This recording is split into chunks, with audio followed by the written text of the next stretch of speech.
Hello வணக்கம் welcome மக்களே, நீங்கள் கேட்டுக்கொண்டிருப்பது உங்கள் அழகரி. ஸோ மழையினால பாதிக்கப்பட்ட நிறைய பேர் நம்ம பார்த்துக்கிட்டே வரும்போது 4000 கோடி ரூபாய் செலவு பண்ணியிருக்கோம்பா அப்படின்ற மாதிரி சொல்லும் போது, இந்த உருட்டெல்லாம் என்னப்பா உலகமாக உருட்டால இருக்குது, ஆமா பார்த்தல அங்கே பள்ளந்தோண்டி இருக்கோம், இங்கே மெல்ல மோண்டி இருக்கோம் அப்படின்ற மாதிரி எல்லாம் சொல்ல ஆரம்பிச்சிட்டாங்க. இன்னமும் பல குடும்பங்கள் வெள்ளத்துக்குள்ள மாட்டிட்டு இருக்கு. இந்த வேலையில சில தன்னார்வ தொண்டர்கள், ஸோ நம்ம பிள்ளைங்களாம் என்ன பண்ணுறாங்க பார்த்தீங்கன்னா, சாப்பாடுலாம் செஞ்சு ஏழை பாழைகளுக்கு அப்படின்ற மாதிரி பணக்காரர்களே வாங்குற அளவுக்கு சாப்பாடுக்கு திண்டாட்டமாக, வீட்டில் கரண்ட் இல்லாமல் இன்னமும் எவ்வளோ சைடில் கஷ்டப்பட்டுட்டு இருக்காங்க. ஸோ கம்பேக் சென்னை அப்படின்னு கத்தனம் போல் எல்லாருக்கும் தோணுது. பட் இருந்தாலும் இந்த ஒரு இக்கட்டான சூழ்நிலையிலையும் ஒரு சில நல்ல மனிதர்களை நம்ம பார்க்கும்போது ரொம்ப சந்தோஷமாக இருந்தது. ஸோ இதே மாதிரி ஒரு சம்பவம் 2015 நடந்தது.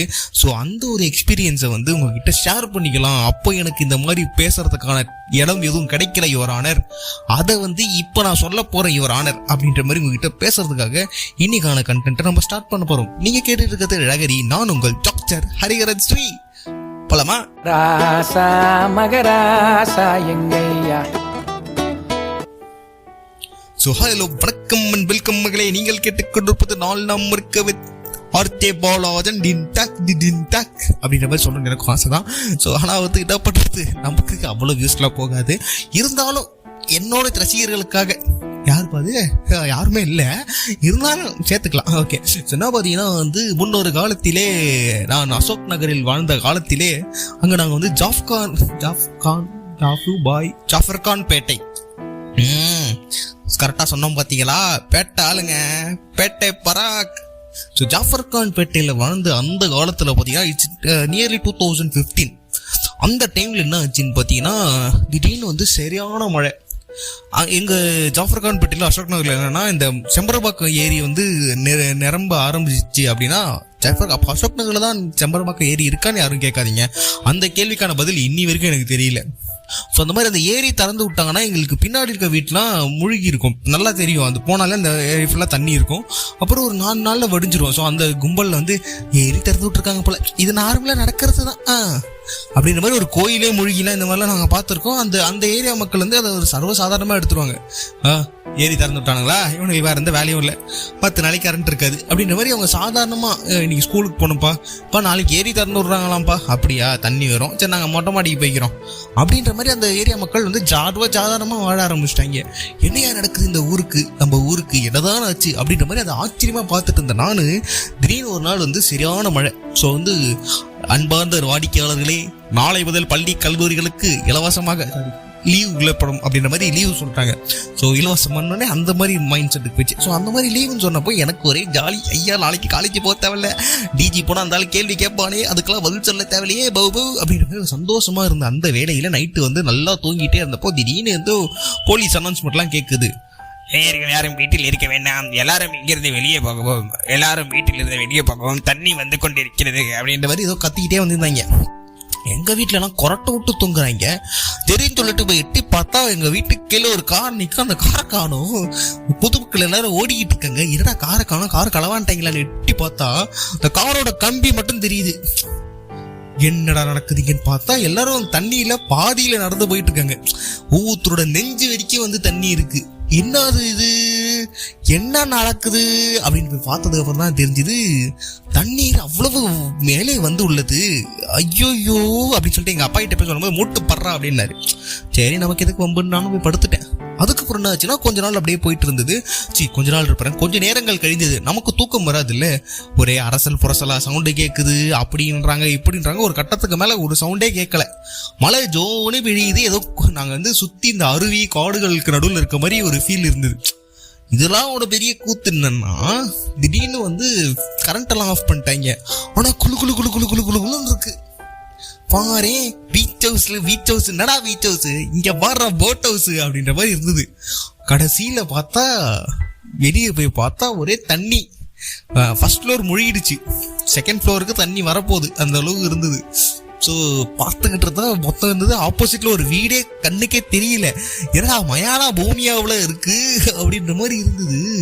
எதிர்க்க சந்தை காணோம், மரத்தை காணோம், எதையுமே காணோம். தண்ணி தாறுமாறா கிடக்குது. பக்கத்து வீட்டில் மூழ்கிட்டாங்க, செகண்ட் வீட்டில் மூழ்கிட்டாங்க. யார் வீட்லயும் சாப்பாடு இல்லை, சுத்தமா தண்ணி இல்லை, கரண்ட் எல்லாம் கட் பண்ணிட்டாங்க. இதெல்லாம் தெரியாம நம்ம போன்ல சுத்தமா சார்ஜும் இல்லை. பார்த்தா போட்டோ எடுக்கவும் முடியாது, எதுவும் நமக்கு தெரியாது. பட் அந்த டைம் வந்து எல்லார் வீடும் தண்ணியில் அப்படியே முழுகி கிடந்தது. யாருக்கும் தெரியாது. நான் வந்து பால்கனில இருந்து இதெல்லாம் எட்டி பார்த்துட்டு வந்து எங்க அப்பா கிட்ட சொன்னேன், daddy did you saw that daddy, it's full of water யா அப்படின்ற மாதிரி நான் போய் சொன்னப்போ, so what, I'll go and buy some milk அப்படின்ற மாதிரி எங்க டேடி வந்து இறங்கி போனாப்ல. Daddy you can't go, if you know swimming also you can't go அப்படின்ற மாதிரி நான் வந்து சொன்னதுக்கு அப்புறம் எங்க டேடி வந்து என்ன புரிஞ்சிக்கவே இல்லை. you stupid, we are and all tsunami, no tsunami, there are all we swimming அப்படின்ற மாதிரி சொன்னார் எங்க டேடி. ஓகே கோயிங் அப்படின்னு சொல்லிட்டு நானும் விட்டுட்டேன். எங்க டேடி போய் கதவு திறந்து பார்த்து அப்படி கேட் எல்லாம் திறந்து போயிட்டு கீழே போய் பார்த்தா படிக்கிட்டு காணோம். டேய் இங்க இருந்து படிக்கிட்டுங்கடா அப்படின்னாரு எங்க அப்பா. தெரியல டேடி, நைட்டோட நைட்டா களவான்ட்டு போயிட்டாங்க போல அப்படின்ற மாதிரி. படிக்கட்டுல அவ்வளவு வாட்டரு, உள்ள ஊந்த ஒரு வெள்ள போனா கூட எவ்வளவு அளவு இருக்குன்றது. ஏன்னா ஃபர்ஸ்ட் ஃப்ளோரே காணும், இதுல நான் எங்கிருந்து போய் பாலை வாங்குவேன், இதுல எங்க பால் வைக்க அவங்க இது பண்ணுவாங்க அப்படின்ற மாதிரி ஒரே கூத்தா இருந்தது அந்த டைம். ஆனாலும் ஒரு மனுஷன் என்ன பண்ணாரு பாத்தீங்கன்னா, இந்த ஒரு இந்த கலகலப்புலயும் ஒரு ரணகலம் பண்ற மாதிரி ஒருத்தர் என்ன பண்ணார் பார்த்தீங்கன்னா, சாரி இந்த ரணகலத்திலயும் ஒருத்தர் கிளிகிழிப்பு பண்ற மாதிரி என்ன பண்ணார் பார்த்தீங்கன்னா வந்து, ஒரு தர்மார்கோல் டப்பால ஃபுல்லா பால் பாக்கெட் எல்லாம் அடுக்கி வச்சுட்டு அந்த மழையிலே ஓரமாக ஒருத்தர் வந்து கொண்டிருந்தார். யாருன்னு கேட்டா வீட்டுக்கு வீடு பால் விற்கிறவரு. அவரு என்ன ஒத்து பண்ணார் தெரியுமா, இந்த மழையிலயும் பிசினஸ் பண்ணணும்னு சொல்லிட்டு ஒரு கேட்டா புடிச்சு தாவி நீச்சல் வேற தெரியும் போல வந்து பால்மா பாலுன்னாரு. ஓகே ப்ரோ, எவ்வளவு பேர் பால், அதாவது 20 ரூபா பேக்கெட் வந்து அப்போ வந்து 50 ரூபால இருந்து 100 ரூபா வரைக்கும் வச்சிருந்தாரு. இந்த ஒரு ரேஞ்சுக்கு ஒரு இது ஆரோக்கியா வேணும்னா இது, ஹெரிட்டேஜ் வேணும்னா இந்த காசு அப்படின்ற மாதிரி ஒரு வச்சிருந்து உள்ள நல்ல பிசினஸ் இருக்கு. ஒரு பால் பேக்கெட் 100 ரூபான்ற கணக்குல வந்து இறங்கி சம்பவம் பண்ணியிருக்காரு. இது ஒரு சைடு நடந்திருந்ததா. இன்னொரு சைடு நைட்டு ஒரு கூத்து நடந்திருக்கு. என்ன பாத்தீங்கன்னா, இந்த ஜனங்கள்லாம் ஒவ்வொருத்தரா வீட்டை விட்டு காலி பண்ணி ஓடிக்கிட்டு இருக்காங்கல்ல, இந்த மழை வந்து தண்ணி வந்து ரப்பிட்டு இருக்காங்க. அந்த டைம் இந்த திருடர்கள் யாரோ உள்ள புந்து மாட்டிக்கிட்டு இருக்கானுங்க. அவனுங்களால வெளியே வர முடியாம கஷ்டப்பட்டு அப்புறம் மீட்பு குழு இது பண்ணிட்டு போனதா சொல்லிட்டு இருந்தாங்க. இதுல இன்னொரு கூத்து நடந்ததுன்னா, அப்பதான் ஃபர்ஸ்ட் டைம் வந்து அக்கம் பக்கம் வீட்டுல யார் யார் இருக்காங்க. ஓ பேச்சுலர்ஸ், நீங்க மேலதான் குடியிருக்கீங்களா தம்பி, உங்களை அடிக்கடி இங்க பாத்துருக்கேன், இந்த வீட்டுல தான் இருக்கீங்களா, ஓகே இங்கே தான் குடியிருக்கீங்க போல, தெரியாம போச்சு, 10 வருஷமா அங்கதான் இருக்கோம், சரி அப்படின்ற மாதிரி ஒவ்வொருத்தரும் பேசிக்க ஆரம்பிச்சிட்டோம்.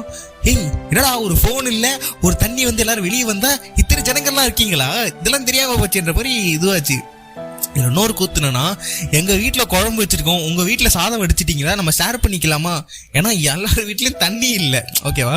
சோ அந்த மாதிரி ஜனங்களுக்குள்ள ஒரு ஒற்றுமை பண்பாடு அது இருந்தது. இன்னொரு கூத்து, ஆப்போசிட்ல ஒரு வீடே காணாம போச்சு. அந்த வீட்டுல வந்து ரொம்ப நாளா ஒரு வயசானவங்க வாழ்ந்துட்டு இருந்தாங்க. அந்த வயசானவங்களுக்கு கதை என்னதான் ஆச்சு, தண்ணி கீழே போனதானே தெரியும், அவங்களுக்கு யாராவது வந்து சொன்னாங்களா இல்லையா, எப்படி அவங்களுக்கு என்ன பண்ணிருப்பாங்க, அவங்க மொட்டை மாடிக்கு வந்துட்டாங்களா, மொட்டை மாடியில கூட இல்லையா, மொட்டை மாடியுமே கிடையாது அந்த வீட்டுல, அவ்வளவுதானே அந்த தாத்தா பாட்டி அதுக்குள்ளே இறந்துட்டாங்களா அப்படின்ற மாதிரி ஊத்தரா ஒரு விஷயமா ஃபீல் பண்ண ஆரம்பிச்சிட்டாங்க. திடீர்னு ஒரு தண்ணியில ஏதோ ஒருத்தர் அடிச்சுட்டு போற மாதிரிலாம் ஒரு இது அந்த மாதிரிலாம் போயிட்டு இருந்ததா. ஸோ இது என்ன ஆச்சுன்னா, இந்த தண்ணி வந்து ஒரு நாள் அன்று இரவு வந்து கடந்துச்சு. ஸோ கரண்டே இல்லாம வெறும் மெழுகுவத்தி வெளிச்சத்துல கிடைச்ச உப்புமாவை பண்ணி முடிச்சுட்டு, ஈஸியஸ்ட் ஃபுட்டுனா உப்புமா தான். ஸோ உப்புமாவை பண்ணி முடிச்சு சர்க்கரையை தொட்டு சாப்பிட்டுட்டு, பச்சை மிளகா இல்லாம வெறும் உப்பா மட்டும் பண்ணி சாப்பிட்டு முடிச்சுட்டு இதெல்லாம் பண்ணும்போது காலையில இருந்து பார்த்தா தண்ணியோட அளவு இன்னும் கொஞ்சம் இன்க்ரீஸ் ஆயிருக்கு. எங்க அம்மா என்ன பண்ணாங்கன்னா, ஒரு விளக்கு ஏற்றி வச்சு, கடவுளே இருக்கிறது உண்மைன்னா இந்த விளக்க தாண்டி அது தண்ணி வரக்கூடாது அப்படின்ற மாதிரி எங்க அப்பா வந்து விளக்க வச்சு அந்த தண்ணியெல்லாம் நிறுத்துறாங்க. ஹவு மேஜிக்ல. ஸோ அதுக்கப்புறம் என்ன நடந்தது அப்படின்னு பார்த்தீங்கன்னா, அந்த தண்ணி கொஞ்சம் கொஞ்சமா கவர்மெண்ட்ல இருந்து எடுக்க ஆரம்பிச்சாங்க. ஸோ இந்த சடனா தண்ணி வந்து ஒரு 5000 சென்டிமீட்டர் வந்து செம்பரம்பாக்கம் ஏரியில இருந்து திறந்து விட்டதுனால ஊரே தண்ணிக்குள்ள முழுகுது, அசோக் நகரே. ஸோ இந்த ஒரு சம்பவம் நடந்துகிட்டு இருக்கும்போது மீட்பு குழு அப்படின்ற மாதிரி ஒரு குழு வந்து ஒரு வீட்டுல இருந்து இந்த ஜனங்கள்லாம் கொண்டு வந்து அவங்கள வந்து போட்ல வந்து கூட்டிட்டு போற மாதிரி ஒரு இதெல்லாம் பார்த்து வெளியே வந்து எல்லாரும் அந்த வாசல்ல நின்றுகிட்டு ஒவ்வொருத்தரா பார்த்து, ஓஹோ இதுதான் மீட்பு குழுவா, என்ன இது அப்படின்ற மாதிரி பார்த்து அதெல்லாம் பார்த்து நல்லா ரசிச்சு ஒரு இதுவா போச்சு. அதுக்கப்புறம் அக்கம் பக்கத்து வீட்டுல இருக்கவங்க, நீங்க இந்த வீட்டுல இருக்கீங்களா, அந்த பேச்சு அது கொஞ்சம் நல்லா ஃப்ரெண்ட்லியா இருந்தது. இதெல்லாம் இது ஆகும்போது மிகப்பெரிய ஒரு ப்ராப்ளத்தை ஃபேஸ் பண்ணாங்கன்னா என்னன்னா வாட்டர் ஸ்கேர்சிட்டி. ஸோ என்னதான் ஆப்போசிட்ல ஃபுல்லா தண்ணி இருந்தாலும் வீட்டில் சுத்தமா ஒரு சொட்டு தண்ணி இருக்காது. ஸோ இந்த ஒரு சொட்டு தண்ணி இல்லாத அந்த ஒரு சுச்சுவேஷன்ல எப்படி இதை கொண்டு போகிறது அப்படின்னு யோசிக்கும் போது திடீர்னு ஒரு செம மழை, சரியான மழை பெய்யும் போது எங்க அம்மாவுக்கு அவங்க புத்தியில ஒரு அறிவு தோன்றுச்சு. அறிவுல ஒரு புத்தி தோன்றுச்சு, ஏதோ ஒரு சம்திங் ஒரு ஐடியா தோணுச்சு. நான் பாத்தீங்கன்னா உடனே போயிட்டு மேல போயிட்டு அந்த சிங்கை திறந்து விடுறா, ஐ மீன் அந்த சின்டெக்ஸ் டேங்கை திறந்து விடுங்கடா அப்படின்னாரு. போய் திறந்து விட்டா பெய்கிற மழையில அதுல ஃபுல்லா அந்த கொஞ்சம் நல்லா அந்த டேங்கே அங்க ஏரியே ரொம்புது, இந்த சின்ன டேங்க் ரொம்பதா போடா அங்கிட்டு அப்படின்னாங்க. சரின்னு போய் சின்டெக்ஸ் டேங்கை திறந்து விட்டு அதுல ஃபுல்லா தண்ணியெல்லாம் நிரப்பி அது ஒரு சுச்சுவேஷன்ல நல்லபடியா ஒரு சூப்பரா இதுவாச்சு.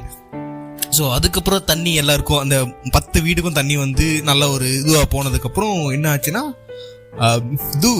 எங்களுக்கு ஃபுட்டுலாம் கொடுக்கறதுக்கு ஹெலிகாப்டர்லேருந்து வந்தாங்க, ஆட்கள் வந்தாங்க. இதெல்லாம் விட எங்கள் அம்மா என்ன பண்ண ஆரம்பிச்சாங்கன்னா, மேலே இருக்க பேச்சுலர் பசங்க அவங்கள்ட்ட எல்லாம் வெளியே தானே சாப்பிடுவாங்க, சாப்பாடு சாப்பிட்டாங்களோ இல்லையோன்னு தெரியலையே, பாவம் பசங்க என்ன பண்ணுறாங்களான்னு தெரியலன்ட்டு எங்கள் அம்மா என்ன பண்ணாங்கன்னா வீட்டில் சாம்பார் சாதம் சூடாக செஞ்சு ஒரு ஹாட் பாக்ஸில் போட்டு இதை திரும்பி மேலே அந்த அண்ணா கிட்ட கொடுத்துட்டு வாடான்னாங்க. நானும் போய் அண்ணா இந்தாங்க அண்ணா அப்படின்னு சொல்லி கொடுத்துருந்தேன். அந்த அண்ணாங்களுக்கு அவ்வளோ சந்தோஷம். பசியில் என்ன பண்ணாங்களோ ஏது பண்ணாங்களோ தெரியல, இது கிடைச்ச உடனே அவங்க ஏதோ அமிர்தம் மாதிரி வாங்கி சாப்பிட ஆரம்பிச்சிட்டாங்க. கொஞ்ச நேரம் கழிச்சு ஒரு சரியான சவுண்டு, டப்ப டப்ப டப்ப டப்ப டப்ப டப்ப டப்ப டப்ப டப்ப டப்ப அப்படின்ற மாதிரி. எல்லாரும் ஓடி போய் மாடியில பார்த்தா ஹெலிகாப்டர் ஃபர்ஸ்ட் டைம் கிட்ட அவ்வளவு தூரத்துல பாக்குறோம். அது அடிக்கிற காத்துல பக்கத்துல கூட போக முடியல, அப்படியே அப்படின்ற மாதிரி ஹெலிகாப்டர் இதுவாயிட்டே இருந்துச்சு. அந்த ஹெலிகாப்டர்ல இருந்து என்ன பண்ணாங்கன்னா எங்களுக்கு சாப்பாடு பொட்டலம் போட்டாங்க. ஒரு சாக்கு பையில கட்டி ஒரு 10-15 பொட்டலம் இருந்தது. அதுல ஒரு 4 வாட்டர் பாட்டில் இருந்துச்சு. ஸோ இது எங்க வீட்டுக்கு மட்டும்தான்னா அந்த தெருவில் ஒரு 10 வீடு மாடியில இருந்தாங்க. அந்த 10 வீட்டுக்கும் மாடியில போட்டாங்க. ஸோ சரியா பண்ணியிருந்தாங்க கவர்மெண்ட். அந்த டைம்ல வேற லெவல்ல செயல்பட்டு இருந்தாங்க. ஸோ அந்த மாதிரி அந்த ஒரு சுச்சுவேஷனா நினைச்சு இதெல்லாம் யோசிச்சு பார்க்கும்போது இப்போ உள்ள இந்த சுச்சுவேஷன் கரண்ட் சுச்சுவேஷன்ல 4000 crores கிட்ட செலவு பண்ணிருக்கான்னு இந்த கவர்மெண்ட் சொல்லுது. பட் எங்களுக்கு நடந்ததுல ஒரு பாதி விஷயம் கூட எங்கேயும் நடக்கல அப்படின்றதுதான் எங்களுக்கு ரொம்ப மன வருத்தமா இருக்கு. அதாவது ஒரு 4 நாள் கழிச்சுதான் மீட்பு குழுவே உள்ள போகுது அப்படின்னா என்ன அர்த்தம் இதுக்கு? அதுக்கு எதுக்கு அந்த மீட்பு குழு வரணும்? அவங்களை எதுக்கு அவ்வளவு வர வச்சிருக்கணும் உள்ள? ஸோ இப்போ நிறைய நியூஸஸ் வருது, நிறைய பேர் இறந்ததை மறைச்சிடுறாங்க, நிறைய இடத்துல தண்ணியே இல்லைன்ற மாதிரி சீன் போடுறாங்க. ஸோ இதை நம்ம இதை பத்தி பேசணும் அப்படின்றத நிறைய நம்ம முன் வந்தாலுமே கவர்மெண்டோட அஜாக்கிரதை ஏன் இவ்வளோ மோசமா இருக்கு அப்படின்றது நமக்கு சரியா புரியல. இதுல ஒரு பெரிய ஒரு இது சொல்லியிருந்தாங்க, நீங்க என்ன வீட்டுல பருப்பு கிருப்பெல்லாம் தொடச்சி வச்சிருந்தீங்களா? நாங்க தான் புயல் வருது முன்னாடியே சொல்லி வச்சிருந்தோம்ல, நீங்க என்ன பண்ணிட்டு இருந்தீங்க வீட்டுல அப்படின்ற மாதிரி கேட்கறாங்க. ரைட்டு, உண்மைதான். பட் இங்க மழை வரும் சொன்னாலே மழை வராதே, அது எப்படி புயல் வரும் சொன்னா மட்டும் புயல் வரும் அப்படின்ற மாதிரி நிறைய பேர் யோசிக்கிறீங்க. அது ஒரு விஷயம் இருந்தாலும் நிறைய பேர் இந்த வெளியில இருக்க ஃபுட்டை மட்டுமே சாப்பிட்டு வாழக்கூடிய நிலைமையில தான் இப்போ உள்ள ஜென்ரேஷன்ல பாதி பேர் சுத்துறாங்க. வீட்டு சாப்பாடு அது எனக்கு உடம்புக்கு செட் ஆகாது, வீட்டு சாப்பாடு நல்லா தான் இருக்கும் ஆனா அது என் உடம்புக்கு தான் ஆகாது அப்படின்ற மாதிரியும் சில பேர் வாழ்ந்துகிட்டு வராங்க. அந்த மாதிரி வாழ்ற எல்லாருக்குமே அத்தியாவசியம் எது? அந்த ஒரு உணவு தான். அதை எப்படியாவது பொதுமக்களுக்கு கொண்டு போய் சேர்க்கறதுக்கு கொஞ்சம் ட்ரை பண்ணியிருந்தாங்கன்னா, ஏன்னா எவ்வளோ பேர் காய்கறி, தண்ணி போன்ற நிறைய அத்தியாவசிய தேவைகள் இல்லாமலே நிறைய பேர் ரொம்ப கஷ்டப்பட்டுக்கிட்டு இருக்காங்க. இன்னமும் எவ்வளோ உயிர் இழந்தது, எவ்வளோ பேருக்கு என்ன ஆச்சு அப்படின்றது தெரியாம ரொம்ப இதுவாயிட்டு இருக்கு. இதுக்கு நடுவில் பல லட்ச ரூபா கொடுத்து கஷ்டப்பட்டு இஎம்ஐ லோன்ல வாங்கின வண்டி ஒரு வண்டியும் நாசமா போய் கிடக்குது, சேரும் சகதியமா. கஷ்டப்பட்டு கட்டின வீடு ரொம்ப மோசமா கிடக்குது. இதெல்லாம் விட பார்த்து கொஞ்சம் கொஞ்சமா சேர்த்து வச்சு நிறைய பிஸ்னஸ் பண்றதுக்காக ஓபன் பண்ண கடைங்க, கிளினிக்ஸ், ஹாஸ்பிட்டல்ஸ் ஒன்னும் நாசமாய் போய் கிடக்குது. இதுக்கு என்னதான் தீர்வு? இப்போ ஒரு மழை வந்தா நம்ம பத்தல சாங்குல இவர் சொல்ற மாதிரி தான், ஏரி குளம் நிறைய இங்க பிளாட்டு போட்டு வித்தாங்க, சின்ன மழை புட்டா நாரி போயிடும் அப்படின்வாங்க. அந்த மாதிரி மழை வந்ததுன்னா அவ்வளவுதான், நாரி தான் போகணுமா? இந்த நிலை எப்போதான் மாறும் அப்படின்ற கேள்வி என் மனசுல அப்படியே இருந்துகிட்டே இருக்கு. தட்டி ஒருத்தன் கேட்டுக்கிட்டே இருக்கான், இது மாறாதான்ட்டு. இதெல்லாம் விட நான் இன்னைக்கு 2 நாளைக்கு முன்னாடி நடந்து வந்துகிட்டு இருக்கேன். அப்போ ரோட்ல ஒருத்தவங்க எப்பவுமே அந்த ரோட்லயே தான் கிடப்பாங்க, அந்த ஒரு 3-4 பேர். மழை வந்தா அவங்களுக்கு என்னதான் ஆகும்? அவங்க எப்படி எங்க போவாங்க? அவ்வளவு தண்ணி வந்ததுன்னா என்ன ஆச்சுன்னே தெரியல. அவங்களோட இதுவும் ஃபுல்லா மிஸ்ட்ரியாவே இருக்கு. ஸோ இந்த மாதிரி ஒரு மக்களும், அதாவது ஒரு இந்த ஜனநாயக நாட்டில் ஒரு உயிர் இழந்தா கூட அந்த உயிருக்கான பதில் சொல்ல வேண்டியது இந்த தலைமை அமைச்சர். அதாவது எவ்வளோ சொல்றது, இந்த உலகத்தையே கட்டி ஆள்ற மாதிரி இந்த தமிழ்நாட்டையே கட்டி ஆள்ற ஒருத்தர் இருக்கார்ல, அவர் அதனால தானே அதில் உட்கார வச்சிருக்கோம். அவர் இதுக்கு பதில் சொல்லணும்ல. சும்மா உட்காந்து ஒரு ரூம்ல உட்காந்துட்டு என்ன நல்லா இருக்கீங்களா, உங்க ஊர்ல இருக்க வெள்ளம்லாம் நல்லா இருக்கா அப்படின்னு கேட்டா போதுமா? என்னத்த சொல்ல.